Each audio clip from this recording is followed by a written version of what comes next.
Welcome to the Pittsburgh Dish. I'm your host, Doug Heilman. How does this busy mom with 3 kids, 2 dogs, a loving husband, and 2 daily TV shows get dinner on the table? We get the scoop from this week's guest. Looking to take some wine to your tailgate? Why not? We check in with Catherine Montest and get some pics from her. And dreaming of a fall trip to Germany? I'll leave you with a recipe of my own. All that ahead. Stay tuned. Thank you so much for coming over and being on the show. This is so fun. I am so excited to have you. The tables are turned as we're sitting at a table. Oh, they are. Would you introduce yourself to our listeners? My name is Heather Abraham, and I am one of the hosts of Pittsburgh Today Live, and I also co-host Talk Pittsburgh in the afternoon on KDKA. It's so fun. I have had the opportunity to be in many kitchen segments now with you on Pittsburgh Today Live. And when I told you I was doing the podcast, you're like, I want to be on, but I don't know what we're going to talk about. And I instantly thought, oh my goodness, Heather, your shows impact the local food scene so much.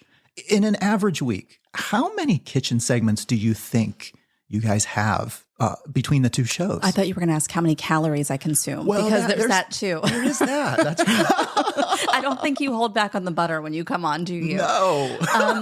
We have a lot of chefs on, and I would say, we do anywhere from maybe 3 to 10 kitchen segments a week. My goodness. And so some of them are big restaurants, and some of them are independent chefs, and some of them are influencers, and some of them are just getting their start. And it's just really what I love about chefs and what I love about the cooking segments is all of them seem to come from a place of, I had a passion and I leaned into it. Yes. And so, yes, it's food, and food centers all of us and brings us all together, but there's still this really amazing passion. It reminds me of Ratatouille, the movie. The story behind it all, yes, right? Yeah. Yes. Why are they doing it? And getting to meet the people, getting to talk with them. I think that's what makes it more special than just being a food segment, right? Exactly.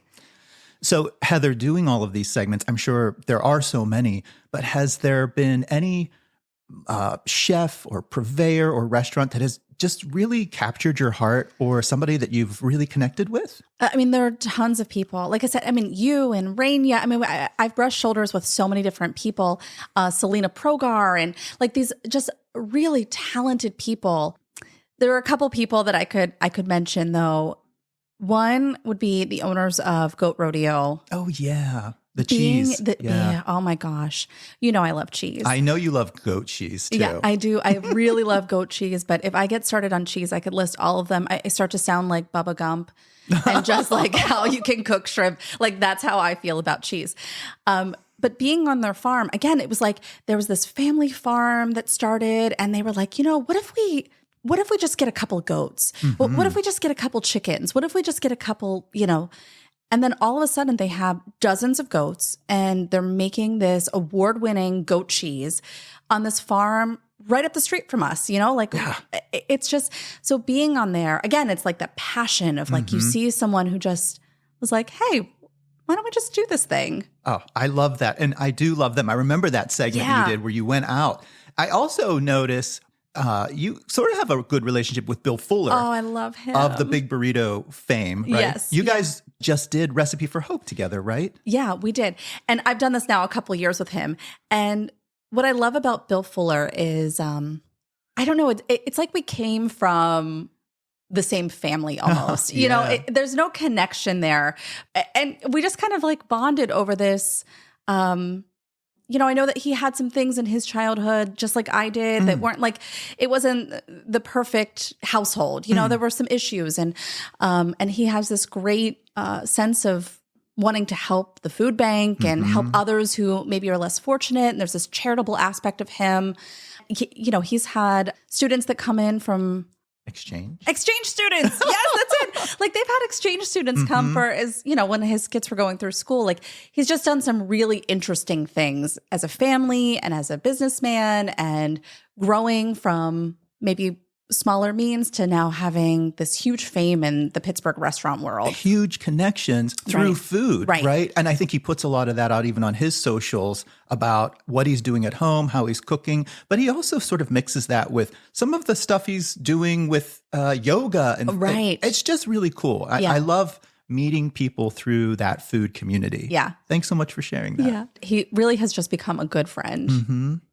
You know, a couple of relationships that I've developed through the KDKA kitchen is Chef Janet Loughran and Aleka Sweeney. I really wouldn't have known those ladies if we didn't have that shared experience of being on CBS Pittsburgh. I love that happened. And I don't remember how early on it happened. I think Chef Janet was still new to like the TV world, and she is the sweetest, kindest person. Mm-hmm. And I think you guys found this connection and you kind of helped her like, you're going to be fine. This is how you do TV though. That's right. And helped guide her through that. I love that there was that connection. And what, it's Pittsburgh. It's just, there's a small world there.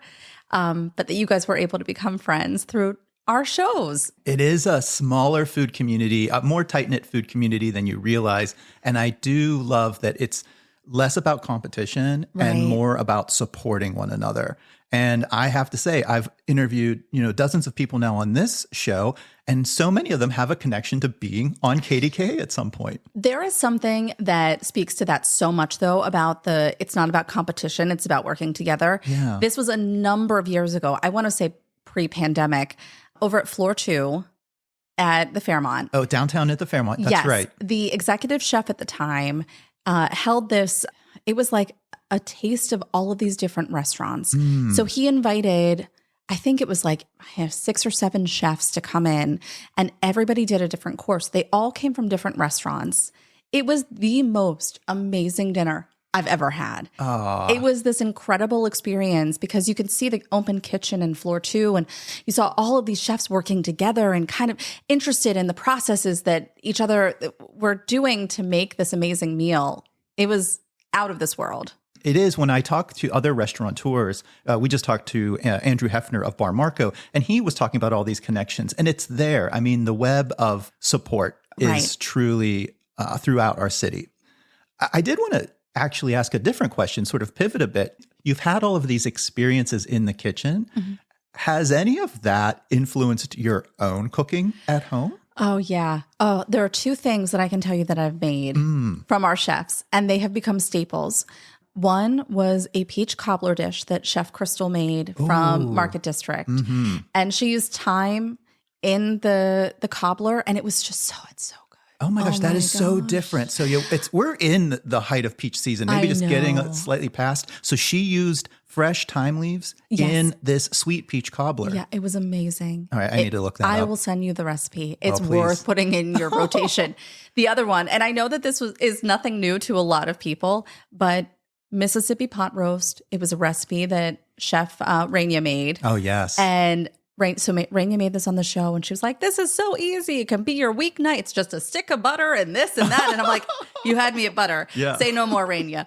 But it's become a staple in our house. And those are 2 recipes that I can think of that have just they were so easy to make. But there are so many things, like you come on and you make these dishes that are just out of this world and also really approachable too. I hope so. Yeah.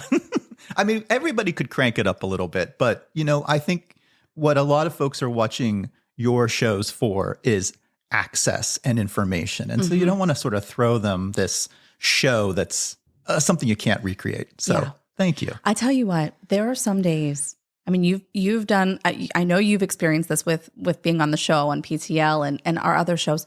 There are some times where I take that first bite and I'm like, you take that bite and you're like, oh my gosh, this is the best thing I've ever had. Well, I think all of the food that you all get to eat on these shows is probably one of the premier perks of doing all this hard work all week long. Yeah. I had 2 sandwiches yesterday. 2 full sandwiches within a half an hour period because they were so good I couldn't put them down. I don't understand if there's anything wrong with that. There's nothing wrong with that at all. All right. Well, let's keep talking about you and sort of the food world, because You do cook. I do. I've been sort of stalking some of your socials, and I recently saw a couple of things. I saw the sous vide egg bites that you just made. Those look delicious. They're kind of a Starbucks knockoff. Yeah, a dupe. Yeah. Yeah. But you also made this stuffing chicken, broccoli, craisins thing. Yeah. Oh, man. It was like Thanksgiving dinner. It looks like totally like get me in the fall mood. Right. Yeah. And then you do a book club once in a while. And I saw this incredible spread. It looked like a brunch. Maybe. It was a brunch. Yeah. Yeah. I will say, I think I get this from my aunt. I love hosting. Is this Aunt Terry? This is Aunt Terry. Yeah, we'll talk about Aunt Terry. Okay. My Aunt Terry loves to host, and it's funny because the day of hosting, I'm the most miserable person to be around. But there's something that I feed off of the stress of serving others or having them over. And I don't know that I have fun at all if I throw a party because I'm so worried about everybody else. In the moment? In the moment. But I'll look back and I'll be like, that was a really good party. That was a really good one. Because everybody else had fun. That's the only thing I care about. But I love hosting. And I think that there truly is something to be said about having someone come up to you and say, that was really good. I really loved that. Oh, yeah. Right? Right. It's like the ultimate compliment. I know. Big pat on the back. Right. I can't cook. I can follow a recipe. Well, I think that's what you're doing that's super smart. You're grabbing some stuff from the shows or you're finding stuff. I think often you are scrolling through social media and finding inspiration. Yeah. Right? Is that how you tend to do it? Yeah. And so Frankie and I actually have something on Instagram. It's like our shared meals. Ooh. And because I love that Instagram does this now, that you can kind of have these shared boards, almost like Pinterest. Yeah. With the bookmark. Yeah. You can kind of bookmark them and save them. And so we have this one for our house for home projects. And we also have one that are just meals. And so I have all of these saved, and I just, we just send them to each other. Heather is showing me her meals feed right now. Yeah, and they're amazing. A lot of them come from Half-Baked Harvest. Half-Baked Harvest. All right, do you follow her? No, I'll have to. Oh, she's amazing. She also likes butter. Oh, well, that's okay. Yeah. It sort of makes everything better. It does. But I really like more of the home-cooked meals. I like those hearty meat and potato. I want to feel full after eating. A salad doesn't do that to me. Right. And actually, there's something about just having that home-cooked experience. You're in this zone right now of what I like to call the messy middle. You're married with kids. Everything's happening. Yeah. And you want to have those meals where you sit down and everyone sort of comes together. We do it. We honestly, I'm telling you, it is a priority in our house. There are some nights that, yes, they are just like a grab and go. Everybody's trying to decompress from the day.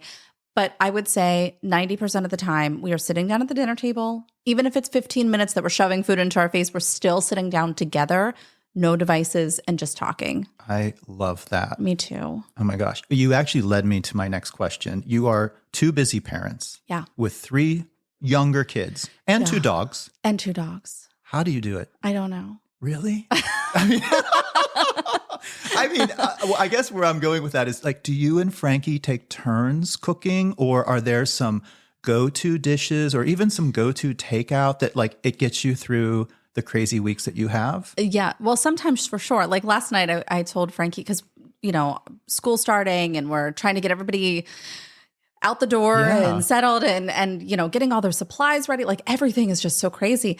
And I told him, I said, I really want Taco Bell. Yeah, there's nothing wrong with Taco Bell. Why do I have to whisper? You don't have to whisper. Listen, don't feel like it's dirty. Get me nachos Bel Grande. Don't tell anybody. That's the best. So there are some times where we'll get, fast food and just bring it home. And it's so easy. Yeah. But yeah, I don't know. Sometimes it feels like in Frozen 2, Anna sings a song about you just got to put one foot in front of the other. Mm-hmm. It's after Olaf melts and her world is crumbling. But sometimes I do feel like we're kind of living our lives sometimes you're just taking that one next step. You just kind of have to do the next thing. And so there might not be this long forward thinking what are we going to have for dinner on Wednesday? It's, okay, we have chicken and we have something else. And why don't we do this? Well, so you're being flexible. I think so many home cooks have to do. You're looking in the fridge or the pantry and you're being like, I've got these 3 things. Yeah. We can do this. Right. You're not actually meal planning for the month. And I will say, unless it's a very busy week, I try and write down some meals on like Saturday or Sunday and then do our grocery shopping. So we do have some sort of plan. Because if you don't have a plan, then it oftentimes leads to more McDonald's or Taco Bell than you probably like. Right. But yeah, so we try and have a plan. You're living the life that so many families are living. Are the kids having to pack lunches right now? Oh gosh, it's the worst. Oh no. Well, because do we have some picky eaters in the family? We went through a very long period of the beige food. Oh, do you know what I'm talking about? Listen, I have a nephew that graduated high school and the beige food phase is still there. It's still, it's bread, pasta, and rice. And that's it, pretty much. How about a chicken tender? Well, and a chicken tender every once in a while if we're lucky. Okay. My girls are starting to graduate a little bit into like, I'll try that. Oh, that's so good.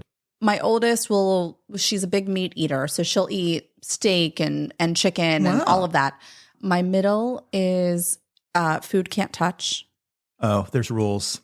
There's very specific separated rules. Do we have separated like dishes with the little zones? I used a spoon once to try her mac and cheese and she wouldn't eat it. It's very...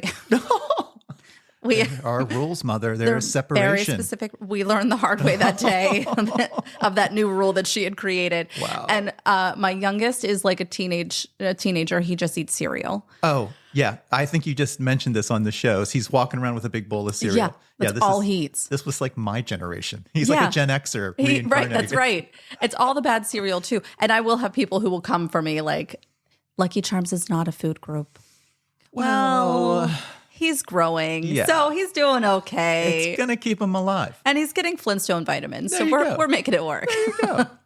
Are you packing lunches? Yes. So, that comes in the hard part is, we can't pack the night before. We have to pack the morning of. Things change. Yeah. We may have liked peanut butter and jelly the night before, but this morning... A new rule has been enacted. Don't think so. Yes, exactly.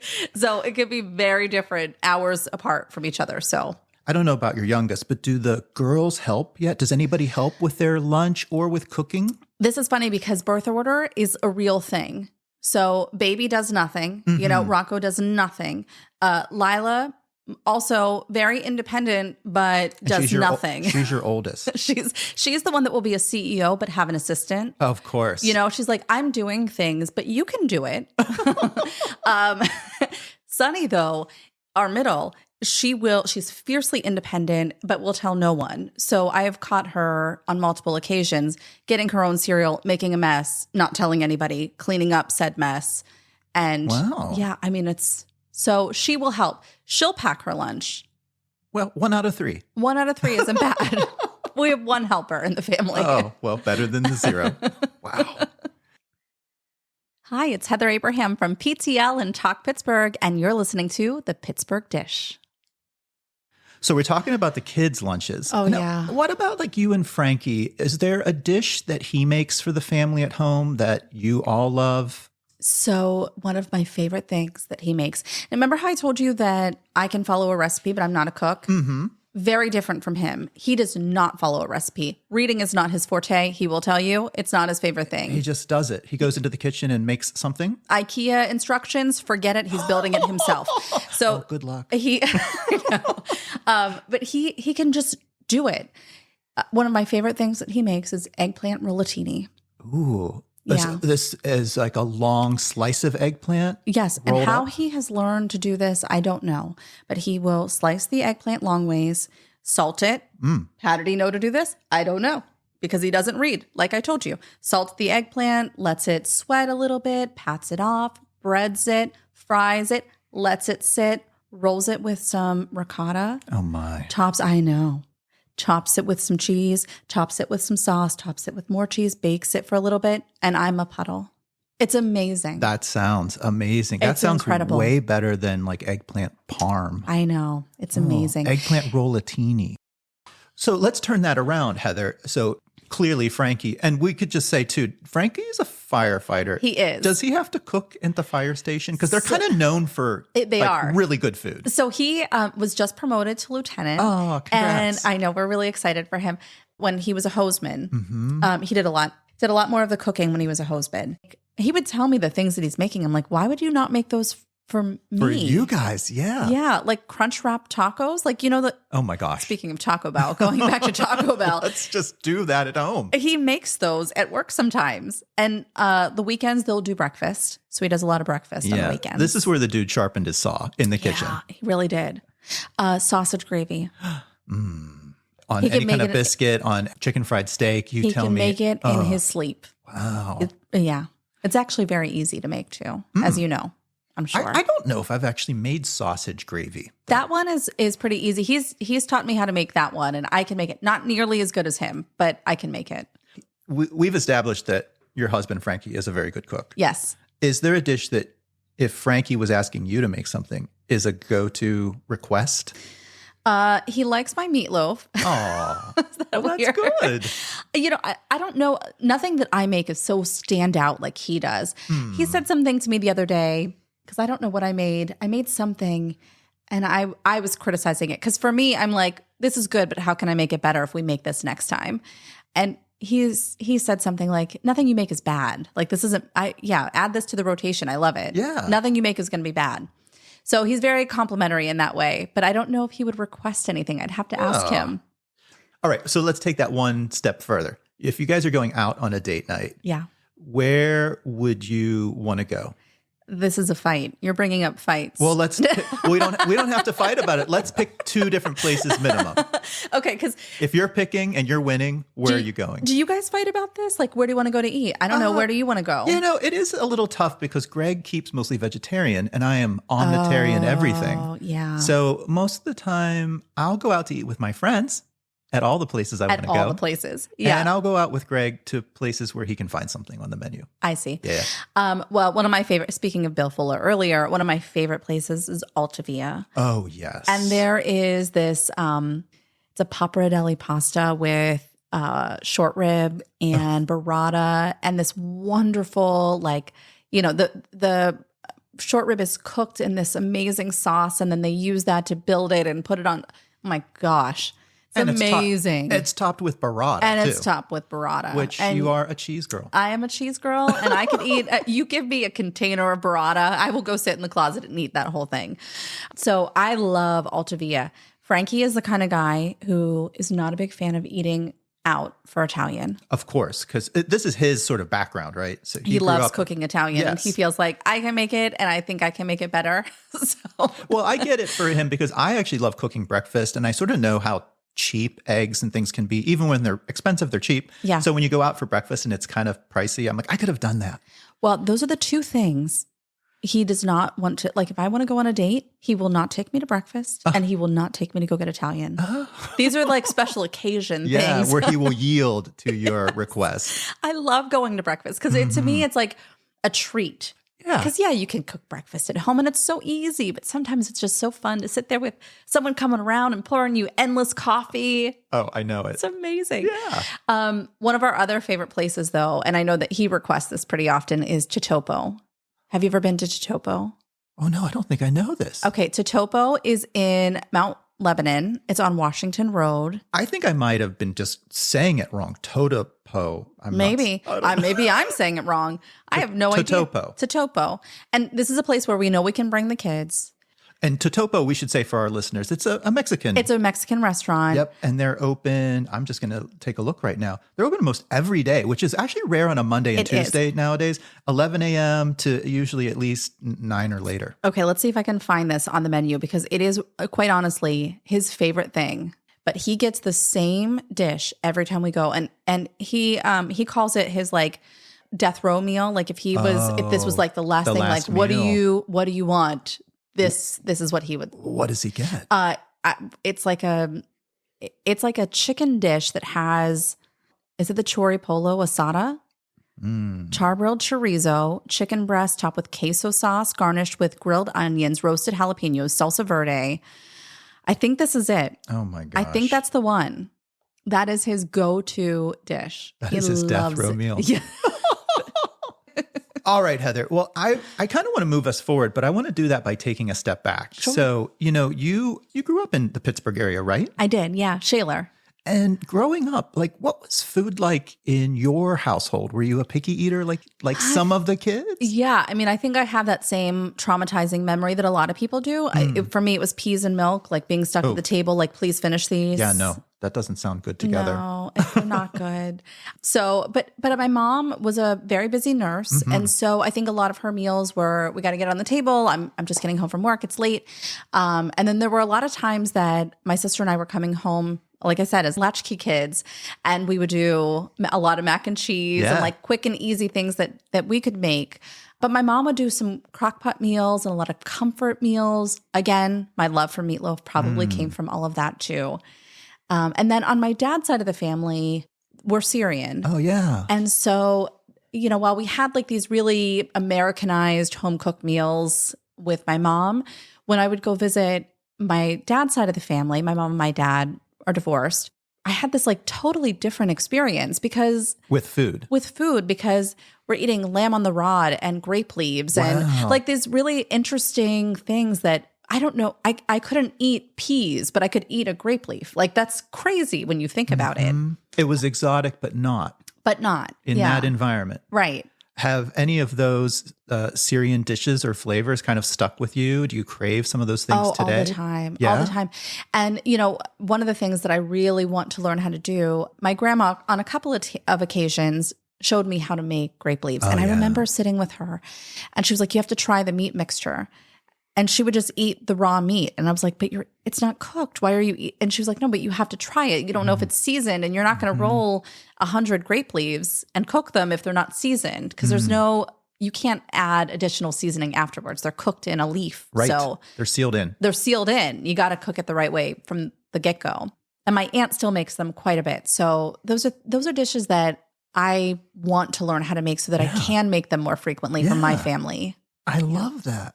Now, you mentioned your aunt. I don't know if we're talking about the same person. Aunt Is this Terry. Aunt Terry? Yes. So it sounds like Aunt Terry has also been sort of a food-centric force in your life. She is, yeah. Tell us about her a little bit. Well, because, and I was actually just telling somebody about this the other day. My Aunt Terry is like a matriarch. She has that presence. Yes. And she is a firm believer in, family above all else, and how much food can unite us as a family. I don't know. When I think about growing my own family, I look at that as an example of like what we can do to bring people together more. Mm-hmm. She's given you a great model. Yeah. Yeah. I'm so glad you have her in your life. I am too. As a little side note, was she also a notorious pampered chef? Oh, yes. person? Did you see that video? I posted on Instagram. I think so. She was selling it hard. So she was a nurse for many years. And I think that it's at some point along the line, she was like before a side hustle was a thing, she was like, this is a great way to make money. Yeah. So she was in like the Tupperware gang, and like she was selling all that stuff, and she got into the pampered chef stuff. And so she, the one day, starts showing us some of these tricks and tools that she had. And at one point, Lila's like, why are you showing us all of this? And I'm like, no, show us more. We need to see all of the stuff. She was well-versed in what all of the cool gadgets do in the pampered chef She had world. that one thing that you would roll and you could get the skin off the garlic, the peel. Yeah. Amazing. Time saver. The little tongs where you put them up, they lock. You put them down, they open up. How? That's the one I remember. Oh my gosh. Go Aunt Terry. Oh. Well, Heather, let's move forward too. So I know you and I both just helped out with Recipe for Hope. That's Bonnie Diver's org. And you worked with Bill Fuller. Yeah. I was with Ron again, hawking my stuff, and he gets all the credit. It's always good.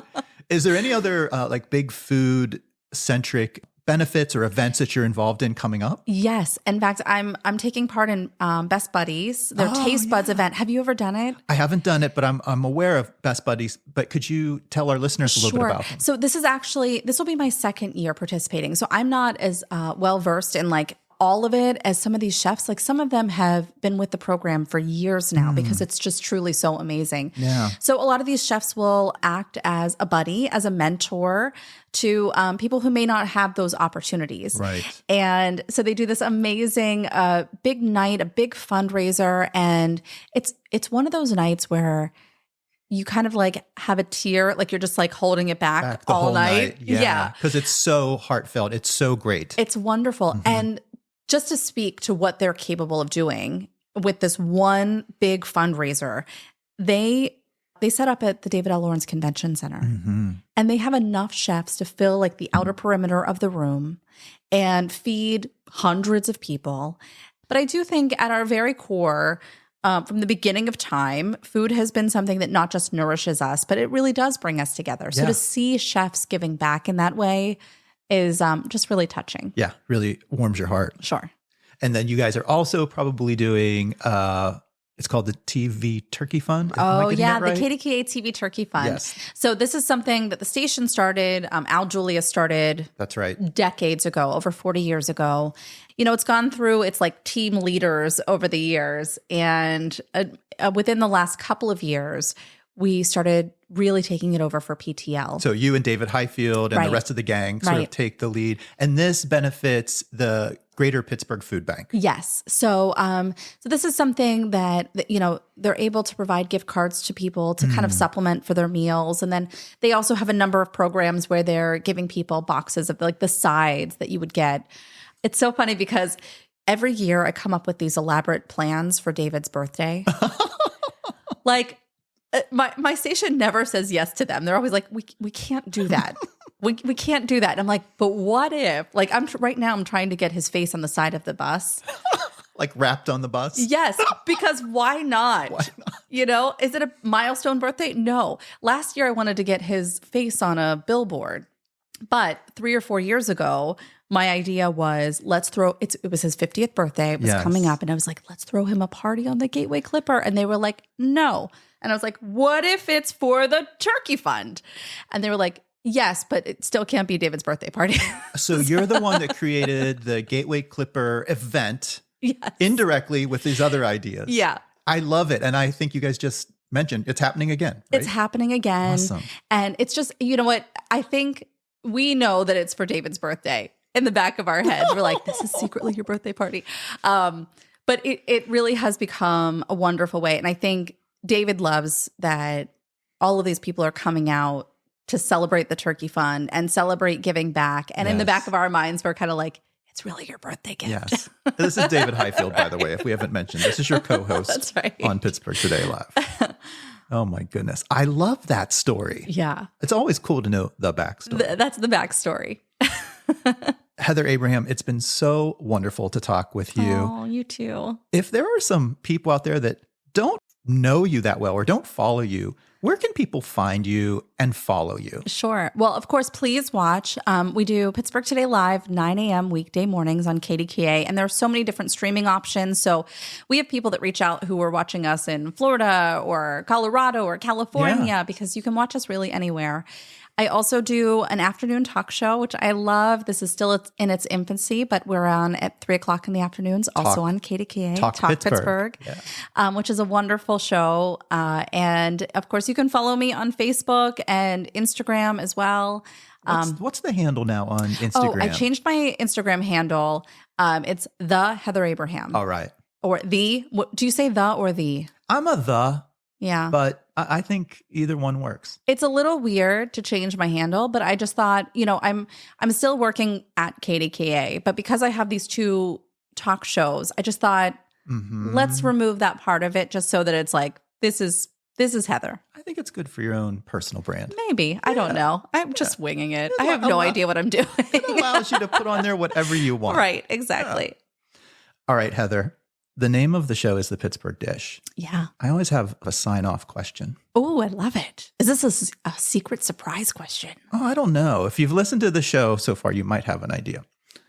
What was the best dish you've eaten this past week? This past week? Well, it wasn't Taco Bell. No, although that's pretty good. Okay, this is, it was just memorable this week. Chef Crystal, again from Market District, she was getting us ready for school lunches, and she made a toasted croissant sandwich with Biscoff cookie butter. Oh, yes. Yeah, this is like that speculous, they call it sometimes. I don't know. Yeah. I have no idea. I had never tried it before. You can get it in several places, but yes. I don't know what it is about food that makes me whisper. Because it's so good. It's so good. It was Biscoff, cookie butter, and she brought in this peach bourbon jam. Oh. You couldn't taste the bourbon. Yeah. But I guess it probably had hints of it. But I ate it in 30 seconds. It was delicious. I had because croissants, they get all flaky. I have flakes all over me. I think I still have some of the jam in my hair. At some point, I touched the back of my head. It's stuck right there. And I don't wash my hair every day. So it's going to stay with me, that little present. Chef Crystal Baldwin, you had a winner. Yes. It was really good. Wow. Best bite this week. Best bite this week for sure. Heather Abraham, thank you so much for being on the Pittsburgh Dish. This is amazing. Thanks for inviting me. Heading to a tailgate and want to take some wine with you instead of the beer? Our wine expert, Catherine Montest, says, absolutely. Hey, everybody, we're back with our resident wine expert, Catherine Montest of Your Fairy Wine Mother. Catherine, I was thinking we're getting into the season of tailgating. Is there a wine or a set of wines that in your mind are good for the tailgate season? Tailgate, a lot of people think beer. They don't think wine. Right. But why not? So I believe wine really belongs at a tailgate. And so I'm going to surprise you with my first recommendation. Okay. Box wine. Oh, yes, surprised. But I guess maybe there's better quality boxed wines than I've come across. There are. Okay. And we're going to get into that. But there's a lot of good reasons for box wine. One, there's no glass to worry about breaking in the parking lot. Right. It's a little easier to handle. A box wine, they're eco-conscious, right? Oh. You're not going to have a lot of, wasted packaging and that kind of thing. Good point. Each box holds about 4 bottles of wine. And once it's opened, that wine's going to stay fresh for up to 6 weeks. Inside the box, there's usually like this foil bag and it's vacuum The pouch, and it's vacuum sealed. You open up the spigot, the wine pours out, and the pouch kind of collapses around it. Yeah. And that keeps oxygen off of the wine. Which is totally different than a traditional wine bottle, right? That's exactly correct. So oxygen can be a friend and a foe to wine.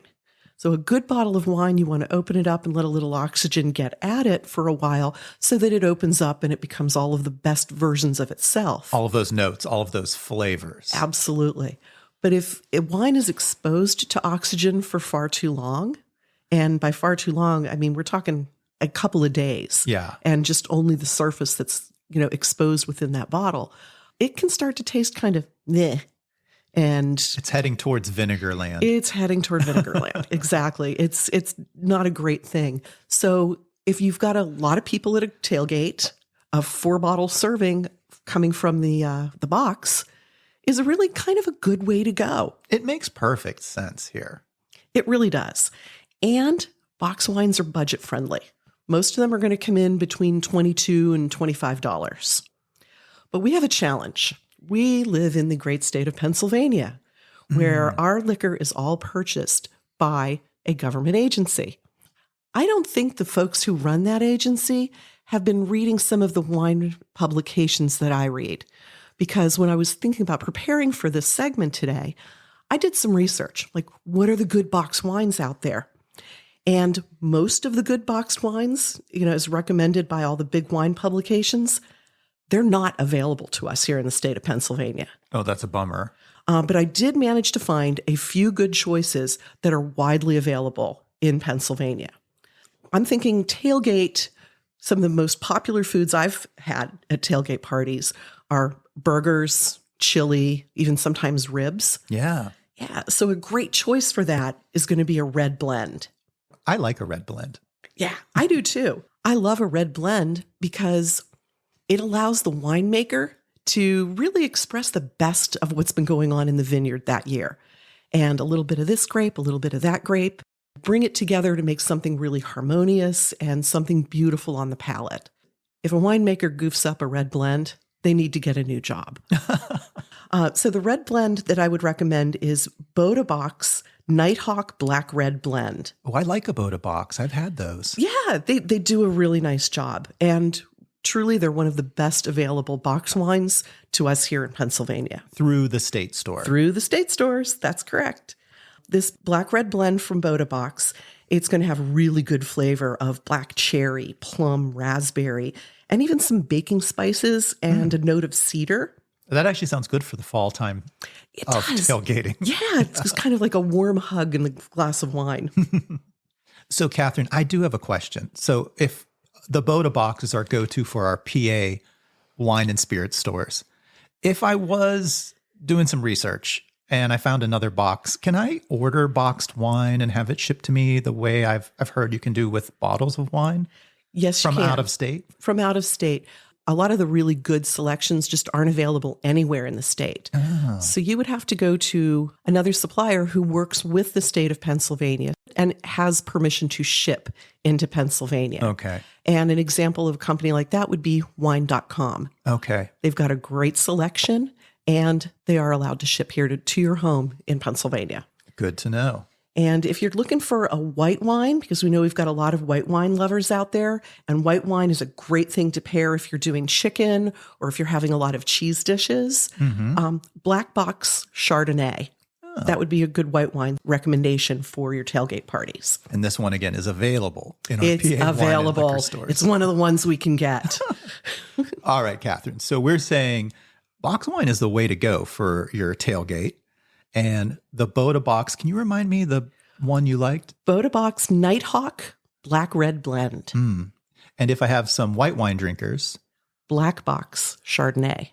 And Doug, if you really want to wow your guests, you could go a little bit deeper with a more thoughtful menu and a curated wine selection. And I'm sharing this with you because I'm pairing with the folks at Third Space Bakery for a special tailgating and wine cooking event. Oh. Yeah, it's going to be at their location in Garfield on October 2nd. And this is an opportunity to learn how to make some real crowd-pleasing recipes, including bacon cheeseburger slider bake, muffaletta sliders, and buffalo chicken meatballs. And they're all going to have special sides to go with each one. And you're pairing a wine with all of these? I am. I'm going to be pairing wines with each of these dishes that are really selected to enhance the flavors of the food and give you the opportunity to show off a little bit for your guests. And you can sign up for it at thirdspacebakery.com. What I really like about the classes over at Third Space is I think the max that they can do is 12. So you're getting this really intimate experience, and you definitely can talk to the folks that are holding the class. You can ask a question. You bet. Catherine, happy tailgating. Happy tailgating, Doug. Thanks so much. You can follow Catherine on Instagram at Your Fairy Wine Mother. That's UR Fairy Wine Mother. And as Catherine said, you can catch her at Third Space Bakery doing her upcoming class with wine pairings and tailgating on October 1st. Coincidentally, I have the next class at that same space. I'm doing a fall trip to Germany with Spätzle, bratwurst, and more, and it's on October 10th, 2024. You can find more information about these events and more at the Third Space Bakery website. That's www.thirdspacebakery.com, and just look for classes and events. Well, I thought with my class coming up on a trip to Germany, I would leave you with my own personal recipe for Spätzle this week. You can find it on the blog, www.pittsburghdish.com. That's our show for this week. We'd like to thank all of our guests and contributors, and to Kevin Selecki of Carnegie Accordion Company for providing the music to our show. We'll be back again next week with another fresh episode. Stay tuned.